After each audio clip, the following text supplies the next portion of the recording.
Hello everyone, and welcome to the third lecture in the series of lectures on design and analysis of algorithms. So in this lecture, we would want to talk something about asymptotic complexity and asymptotic notations. So before starting with the theory, let us look at these two particular programs. So if we analyze the first program, there is a loop which is running from I equals to 1 to n, and it is adding I to a variable s every time. So in general, this loop is basically running for n times. Similarly, if you basically analyze the program P2, there is a loop running from 1 to n.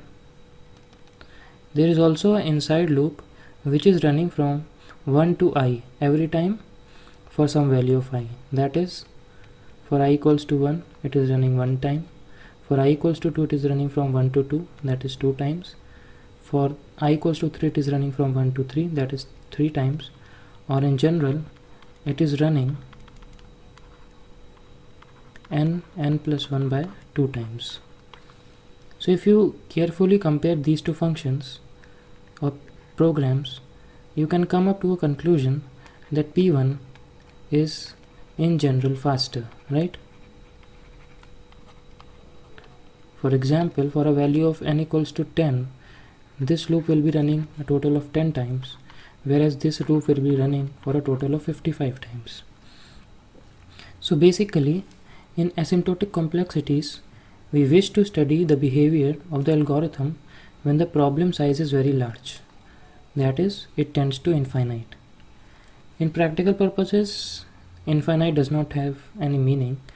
So in general, what we mean to say is that how two functions are behaving when n is very large, right? Now there are some observations that I would want you to make.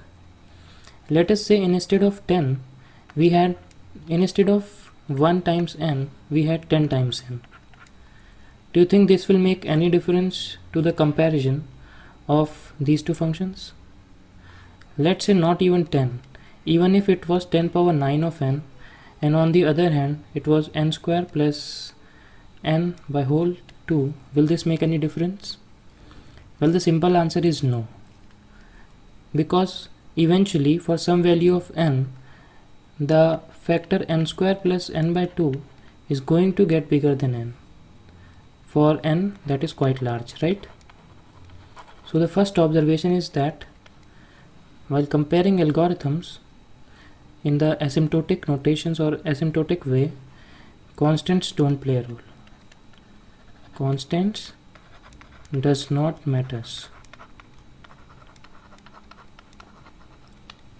Also, if you see n square plus n by 2, let us first use our first made observation and just discard 2.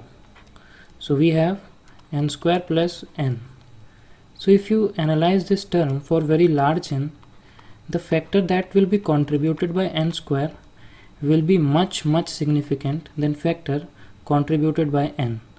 Or in other words, n square will be very large than n. Isn't it? That is, the lower order terms aren't contributing significantly to this particular problem. Or in general, we can ignore lower order terms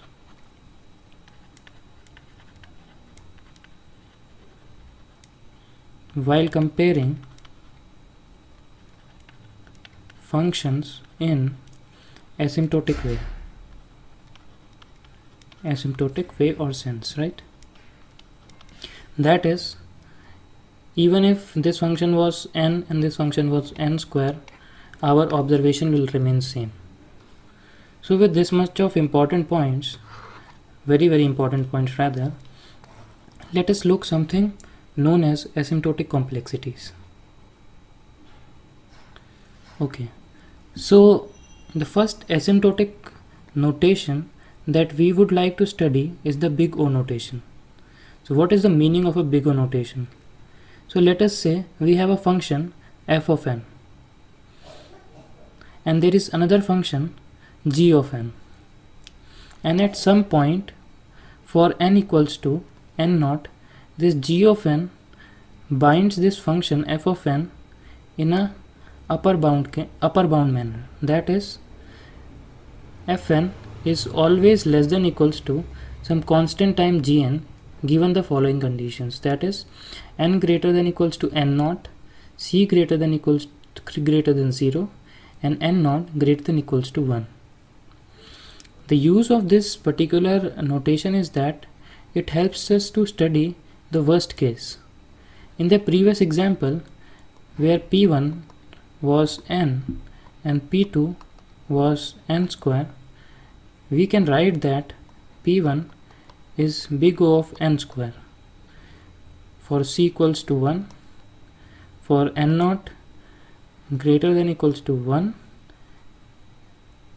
You can verify that n is always less than n square for any value of n greater than equals to 1.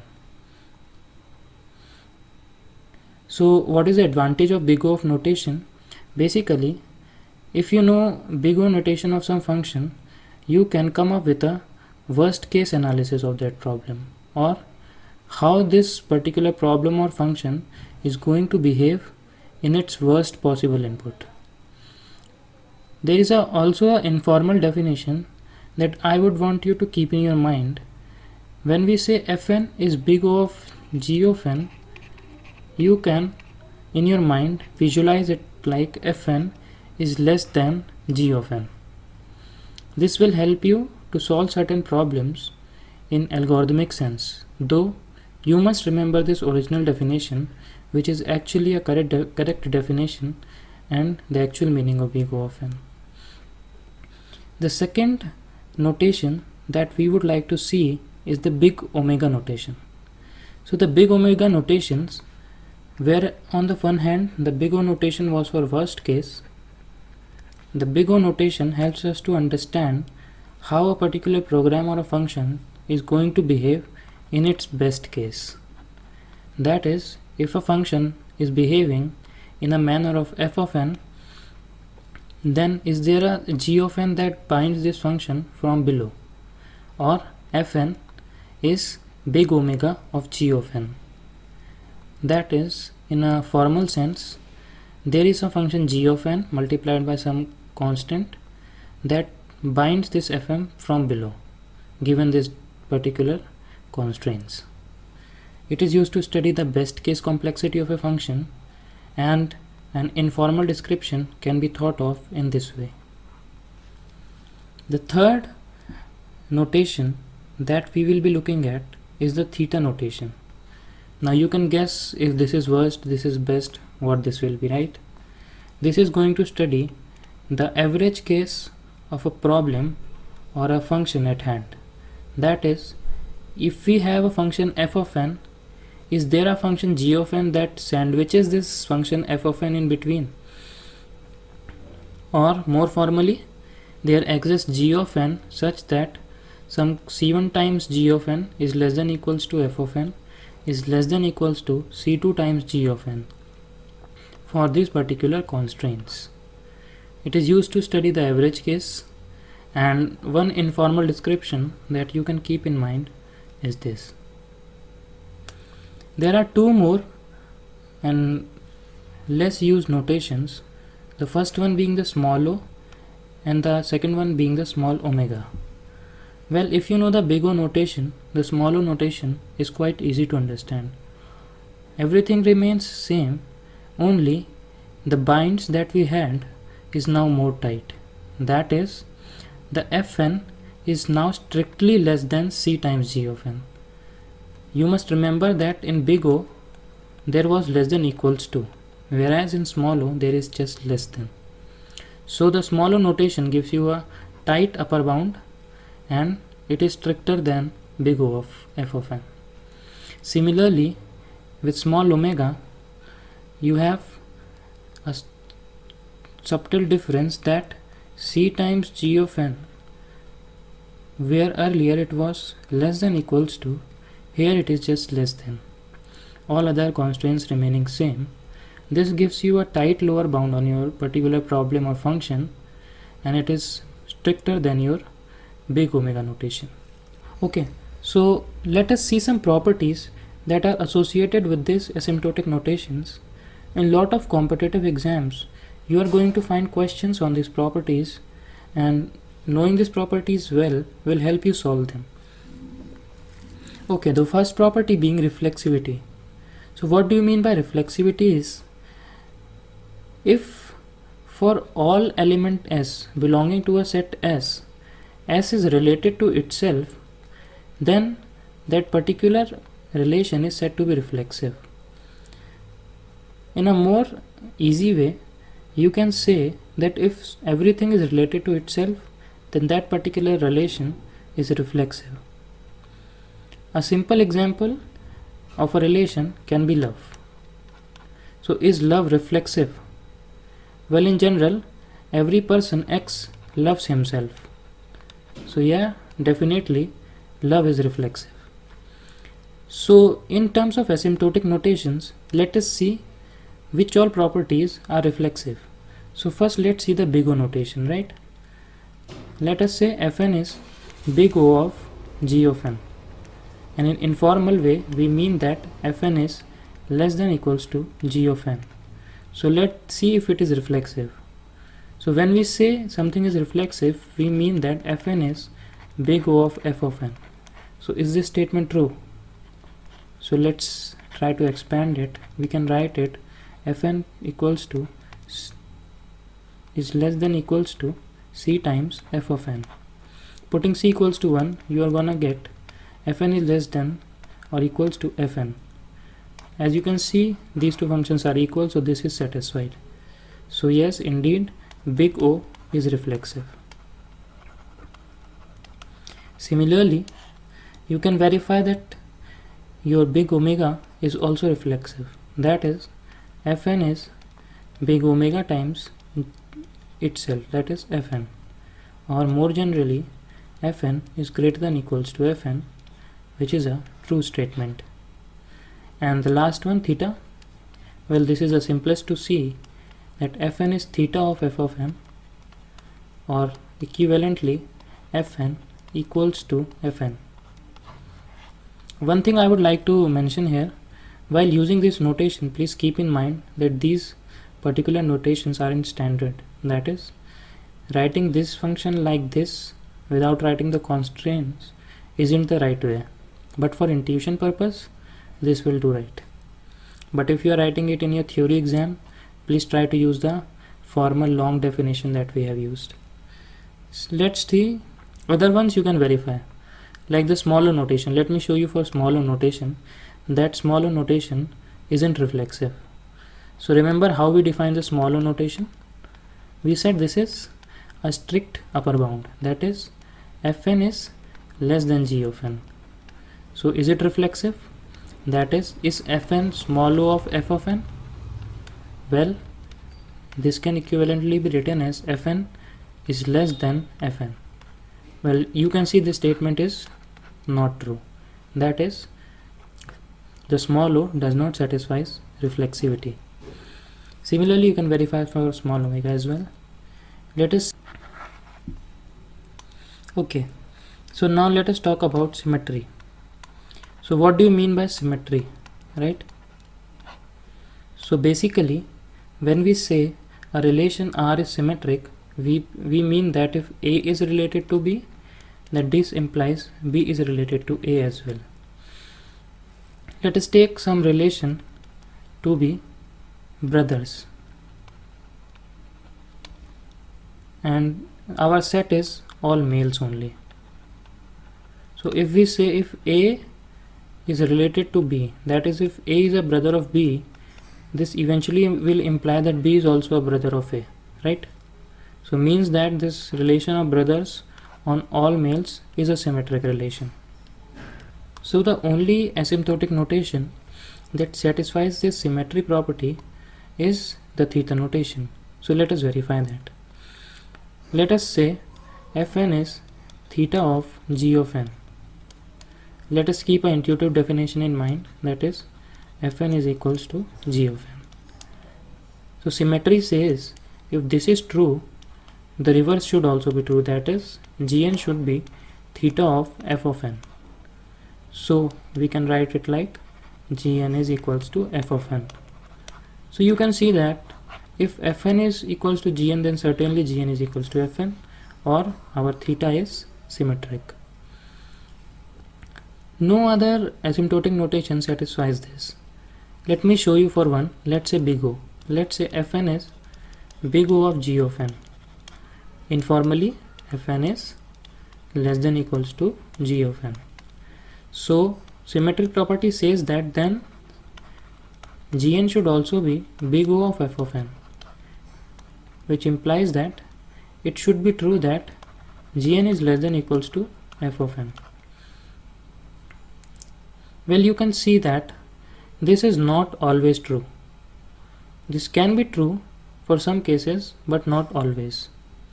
Let me give a simple example. Let's say Fn is n and Gn is n square. So under no condition or no value of c, you can make n square less than n, right? It means this particular property of symmetry is only satisfied by theta notation. You can verify this for others as well. Okay, so the last property that we will talk about is transitivity. So what do we mean by transitivity is that if A is related to B and B is related to C, this must imply that A is related to C. That is, if A, in the previous example, let's take the same relation to be brother and set as to be all males. So if A is a brother of B, B is a brother of C, this will imply that A is a brother of C, which indeed is true, right? So we say that this property of transitivity is satisfied by all. So let me show you one. Let us take this for big omega, and all others you can try by yourself. So basically what we are saying here is that if your Fn is omega times G of n and your G of n is omega times H of n, then this must imply that Fn should be omega times H of n. Let's use our informal description and see whether these things make sense or not. That is, Fn is basically greater than or equals to G of n. G of n is greater than equals to H of n, and this must imply that Fn is greater than equals to H of n. Well, you can see that this condition follows from these two statements. As Fn is bigger than G of n and G of n is bigger than H of n, certainly F of n will be bigger than H of n, right? So indeed this is transitive. So similarly you can verify all properties or all the asymptotic notations that we have discussed before are actually transitive. Okay, so let us end this video by looking at a simple example, and in the next video we can then look how to compare functions and solve some real world problems. So the question is as follows. We need to find a value of c such that the first question is Fn should be big O of G of n, where Fn is given to be n square plus n plus 5 and Gn is given to be n square. Or what we want is your Fn should be less than equals to c times G of n. Let's put in our function values. That is n square plus n plus 5 should be less than equals to c times n square. Well, this is not very difficult problem to solve. If you put c equals to 2, you will come up with something like n square plus n plus 5 is less than 2n square. And it is very easy to analyze that at some point, that is for some n naught, which is fairly large, this right side function will be greater than this left side function. as if I am cancelling this, the only thing that we have to show is n plus 5 should be less than n square, and this is very easy to see, right? Even if you put n equals to 3, the left hand side will be 8 and right hand side will be 9. So if I take n now to be 3, the entire formal definition that we had is satisfied. So indeed we have found a value of c which is equals to 2, which satisfies this equation. Similarly, you can try the other two parts also. Okay guys, so before ending this video, I would like to tell you something about informal descriptions that we have seen, right? So let us say we have a function f of n which is equals to 2n square plus 5n plus 6, and we have another function g of n which is n square. So is f of n big O of g of n, right? So if you are using your informal description, so it will basically translate to 2n square plus 5n plus 6 is less than equals to n square, and you will say no. Well, your answer will be wrong, because indeed this statement is true. So before doing any kind of analysis on problems, if you are using your informal method, you must basically do two things. The first, you must discard constants, and number two, you must discard lower order terms. The two important statements that we made at the start of this video. So basically you must write f of n as n square, that is, you must first discard the lower order terms and then you must discard the constants. So now if you compare, is f of n big O of g of n, well, indeed you will get n square less than equals to n square, which is true. So this is the basic problem, or this is the basic things that you must keep in mind while using your informal description. Otherwise you may end up doing wrong. Second way that you can use this, or you can solve these problems, is to use the formal way or the formal descriptions that we have seen in the videos. But then if you are using the informal way, please keep these two things in mind. Very important, okay? So here we will end this video.